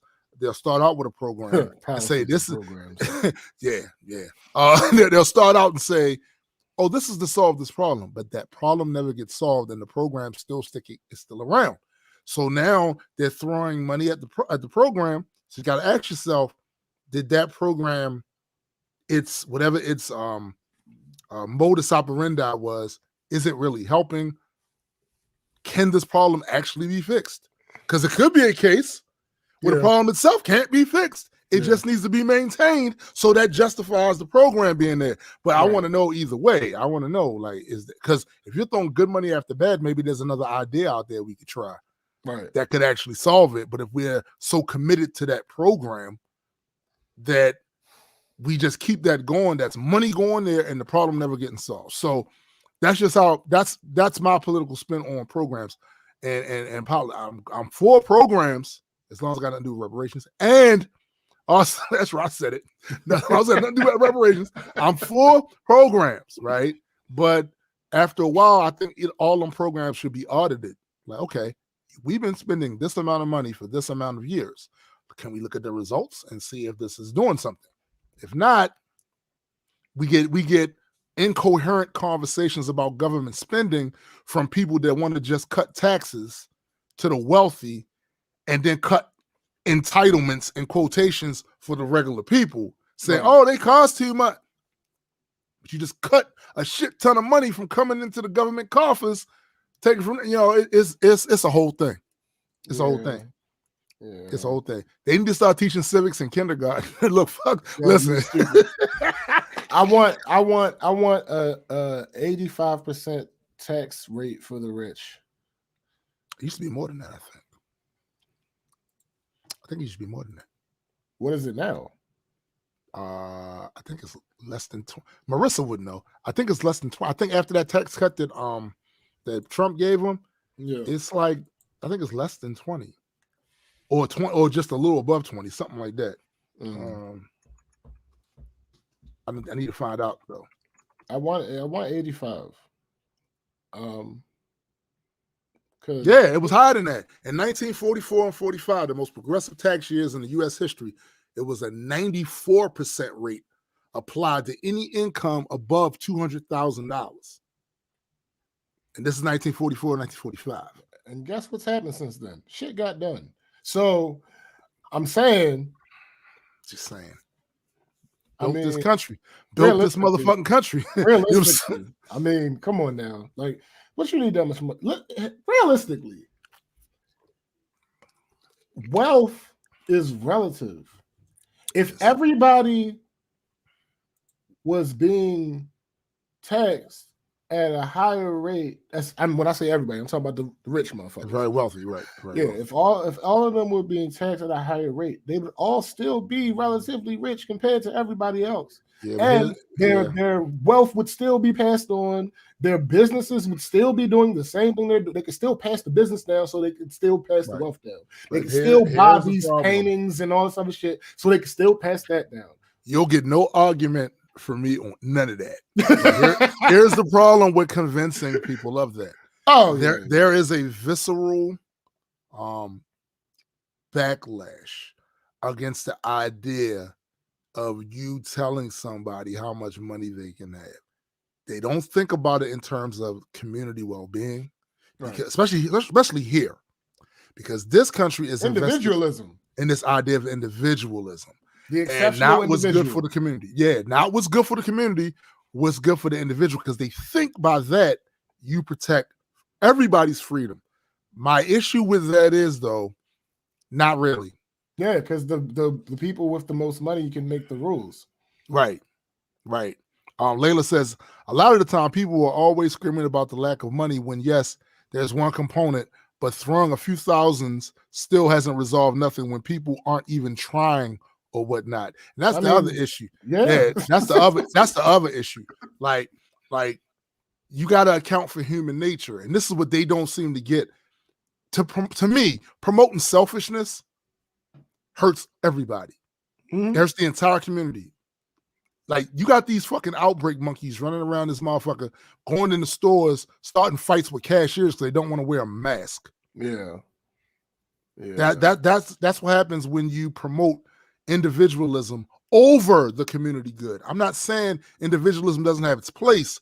I'm saying the communal good, that's everybody. And why should you? First of all, it don't really help you. No. To be honest. It don't really help you because none of us can do every single thing. No, we can't. We can't do every single thing. That has come up in my mind several times in the past week. One, because I saw somebody make a post about being self-sufficient because such and such and such. There is no such thing as an entirely self-sufficient human being. No, it's just not how that works. We live in a scenario. We live this version of the meta. Exists in a way where the rules dictate that you can't have every skill. Yeah. You don't have access to every skill tree. If you choose this type of character to be, only certain of your skills can level up. Now there are upgrades and shit that you can absolutely. get to make it possible that some of your other skills get higher than they should. And sometimes these skills overlap into other different. Yeah, absolutely. But you do not have access. The developers didn't put it in the game for you to be able to max out every single skill. Right. It's just not how that works. You have a finite amount of skill points and ability points, my guy. It's just how it works. Once you reach that level, you reach that level. And then things like death and the such always are factors in that. Like you cannot, it's a multiplayer game. There's nothing you can do about it. See, this is why the character I created based on adequate is extremely powerful. He is not an expert in everything. Facts. He's not. But he can do everything adequately. No, see, here's my issue. He's powerful as fuck. My character is some shit because I took that approach and I think I made a wrong turn at Albuquerque because I end up having useless powers that help me in no way, shape, or form. But like people around me are vaguely convenienced by it. Right. Like, and I'm not talking about like actual tangible help. I'm talking about some fucking tidbit of knowledge that neither of us actually needed to know, but it may have come up in conversation and instead of and so I save one of us 45 seconds of Google by happening to know it already. Right. Yeah. Marissa says, no, it's about corporations and companies and the wealthy paying their fair share. Let me say something about that word fair share. That's a fact. They have a visceral reaction when you use the term fair share. And that should tell you everything you need to know about them. She continues, how is that a median income individual pays 25% tax and the super rich pays less than it? Right. And this is the thing. They've been doing this dumbass shit for a while. It's always a back, forth. The reason why it's a back, forth is because this society cannot agree on what's a fair share. Right. They can't agree because the Republicans think, well, no, if you let them keep more of their money, we get flowers and trees. That is one of the most Pollyanna-esque bullshit I've ever heard in my motherfucking life. If we just let them keep more of their money, you know what they're going to do? Exactly what they did with those tax cuts that they got when Trump gave it to them. Buybacks, income adjustments. They did a lot of fuck shit that had nothing to do with it trickling down to the average person. When I see the average person who has no money, no real prospects of getting a bunch of money, promoting them keeping their money and not paying their fair share, I laugh at you, you plebeian serf. I laugh at you. You were made to be ruled. You were made to be ruled. Like, how you going to defend motherfuckers that don't have your interests at heart based on a philosophy that was bullshit to begin with because it didn't factor in human nature. Right. Any philosophy doesn't factor in human nature is bullshit. Marissa just said what I said the other week on the show. Basically, the only thing that ever actually trickles down is negative shit. That's the only thing that ever actually trickles down. It's true. That's what rolls downhill. How that shit works. Shit rolls downhill. Not how that shit works. Nothing. Why would I take just legitimate question? Why would I, the everyday individual, decide that if I'm doing a little bit better in life to pass that down? Just legitimately, why would I decide, okay, this is what I'm used to. This is better than I'm used to. I get better than I'm used to. Let me go ahead and throw that down. No, that is not how that shit works. It's just not. Yes, you have people who do shit for altruism. Absolutely. Yeah, it happens. That exists. But in general, the effects of my benefits do not go outside of my sphere. Yeah. And look, it's also not like you have a whole lot to spare anyway. Right. Listen, my Come dude. on. I don't care. Listen, I can safely say my standard of living has increased, right? Has gotten better. That does not mean there's no room for error where I could certain things, one or two things could go wrong and I'm back doing fucked up again. That's absolutely is still a thing. We're talking about motherfuckers that have an infinite number of redos. Yo, things have to go catastrophically bad. Yes. Like, and when he says catastrophic, he's talking asteroid.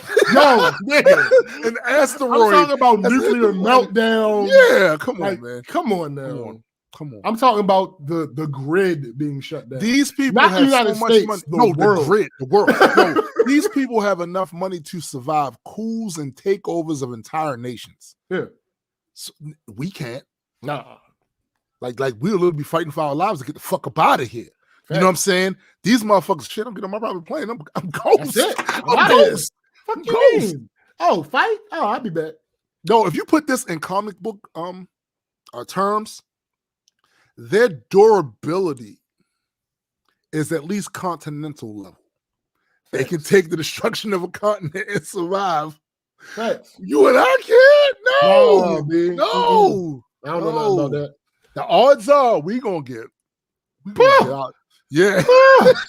There are no other odds. There are no odds against it. It's a 100% chance. And this is also one of the reasons, like, everybody has different goals for different reasons, different things they want to do. Mm-hmm. One of my goals is to have the ability to be ghost. To be ghost. That's the goal. Yeah, deuces. Like that's it. So when I do see people with the ability to do that, as their durability level is high because they can survive and get the fuck out, and we stuck. Yeah, we stuck. Let something happen to the water supply. Nigga, feel me? It's a wrap. It's a wrap. I don't much like being in that position because I can swing blows at a discotheque full of motherfuckers. But what you gonna do when the water supply is fucked up? Right. Who you gonna swing on to change that shit? You know punch the water, my guy? Like you gonna go to the nearest pond and start swinging away? Yeah, listen, you ain't gonna do shit. You ain't gonna do shit but drink dirty water.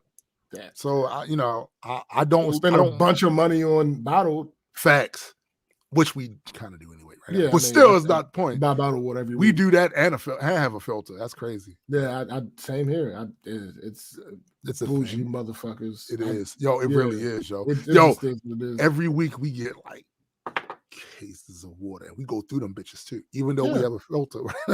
We still do that. I get a case of water for the refrigerator and a smaller case for the car.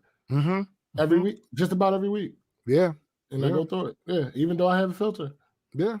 Marissa says the pandemic showed us most people are 2 paychecks away from losing it all. The eviction moratorium wasn't for poor people. It was for the middle class. Poor people know how to live on the edge. And that whole thing about the pandemic, I hate being correct in my observations because my observations usually point towards Armageddon, right? They usually point towards that. I said last year, so now we see it. Now those of us that already knew it, now the world is seeing that these jobs that y'all poo-pooed, these jobs that y'all talk down on, these jobs, this is unskilled labor. These are the only jobs that matter when it comes to your survival.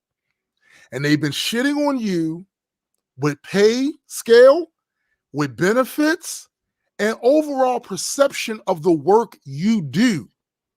For the longest time, they've been literally using you to keep society down by saying they don't need no more money than that.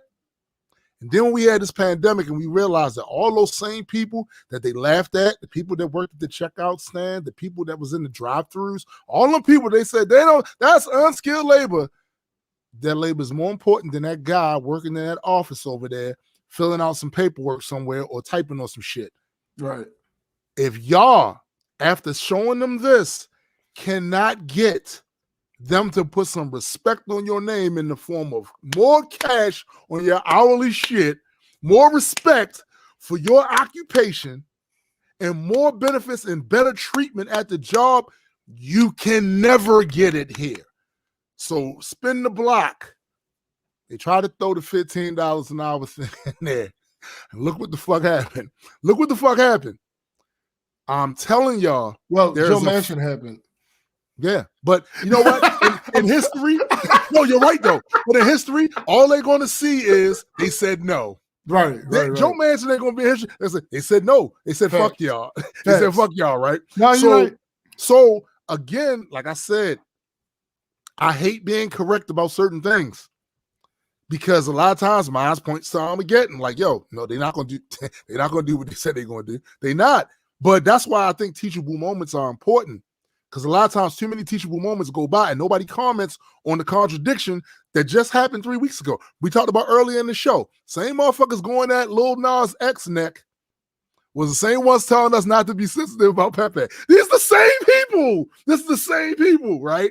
That was talking about cancel culture want to cancel Lil Nas X now. In the space of what, 2 weeks? They on that shit? Like, yo, these people ain't, they not what's it. And I don't want to live with you anymore. Look, I don't want to live with you anymore. I don't. Yo. All right, hold up. Talk to them. I'll be back. So I don't know how much longer we're gonna go. It is largely gonna depend on what kind of scheduling we have for the shit that we have to do today. So we're not leaving just yet, but I did want to say to everybody that came to the show, we appreciate you guys. All of you that listen on the on Spotify and Apple Podcasts and all that shit, we appreciate you guys because this show, we've been doing the show for 3 years. I can say this is the most people we've had that listen to the show on a regular basis. The most, and we appreciate that. Layla says, I remember years ago, people would look down at my man's job because he's a butcher. My sis would be like, he should do this or that. Mind you, he gets paid over $20 an hour. And here we are now, he's still working. Right. This is what I mean. There's honor in all work. The only people that don't honor the work is the perception that the public may have of that particular job. Right. So the first thing they seek to do is run that down. And when you hear them talk about it, they'll say some shit like, I disagree. Oh, shut up. You just got back. You don't know what we're talking about. I bet. The first thing they'll do is go, that's a job for kids. That mentality will stay there because they won't see the facts on the ground that most of the people working in that job aren't kids. That may have been the case back in the 60s. That may have been the case back in the 70s. That's not what we see happening now. So you're going to have to make some adjustments, and they don't want to. They don't want to make these adjustments because they think they're losing out. And when I say they, I'm not just talking about the corporate people. I'm talking. I don't want to make adjustments. You love making adjustments. That's why you want a new computer. So you can just be adjusting shit all fucking day long to get your shit right. Yes. Set it and forget it. Nah, nigga. Your ass want to get a new computer so you can, as you said, update shit. That's an adjustment. You made an adjustment. Once, twice, 3 times. It doesn't matter. It doesn't matter. It doesn't matter how many times this nigga over here eating. Yo, this shit is amazing. This nigga is over here eating. They're like cake and shit. Carrot cake. Motherfucker. This shit is amazing. Yo, listen. I gotta talk about this real quick. What's that bullshit? Yo. So I did my groceries from Whole Foods. And like every other week, I get carrot cake. Mm-hmm. Now, this carrot cake that I was always getting was like, it looked like the store would advertise a carrot cake to look like, right? Right. It's a little slice. It's not a whole carrot cake. It's a little slice. Right. Little square. You're a square. Okay. So if they didn't have that one, I would not get it because this one looked different.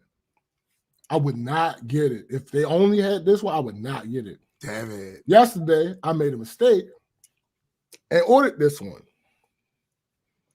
Nigga. This greedy ass. Let me be clear. This greedy ass nigga. The reason that other one looked like what the store would show is because it's let me be clear. It's good. Right. The other one's good. Right.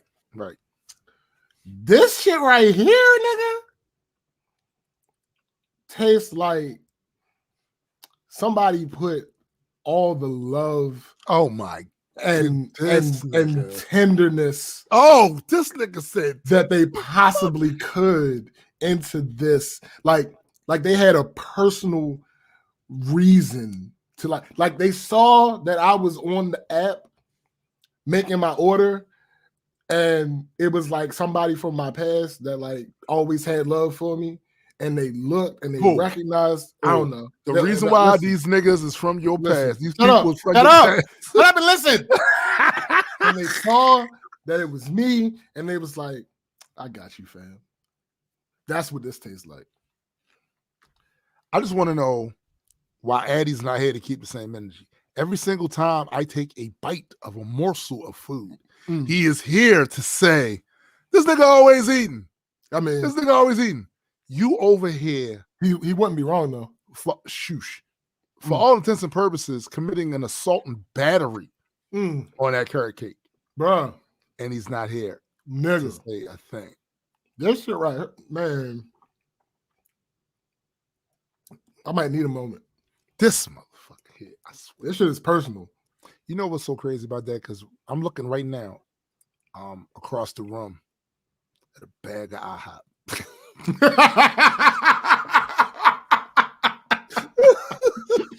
Oh god! I'm looking at a bag of IHOP right across the room, right? Yo, that's now. so funny. That is so right there, yo. Yo. And I said, no, I'm gonna leave that right there because that'll be a nice treat. The first time ever. Shut up. First time in the show's history. That is not the case. The first time in the show's history that you had food, never that, right, looking you in the eye, and you never was like, that. "No, I'm gonna go ahead. That is, I'm a chill." That is not the truth. Bullshit. So not nigga. Oftentimes, I see sausage patties. I mean, yeah, it's true. It's often, but it's not all the time. How dare you? How dare you? How dare you, sir? I'm sorry. This nigga over here eating some delightful carrot cake, bruh.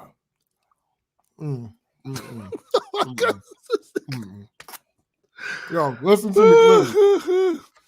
I was Whole Foods. I apologize.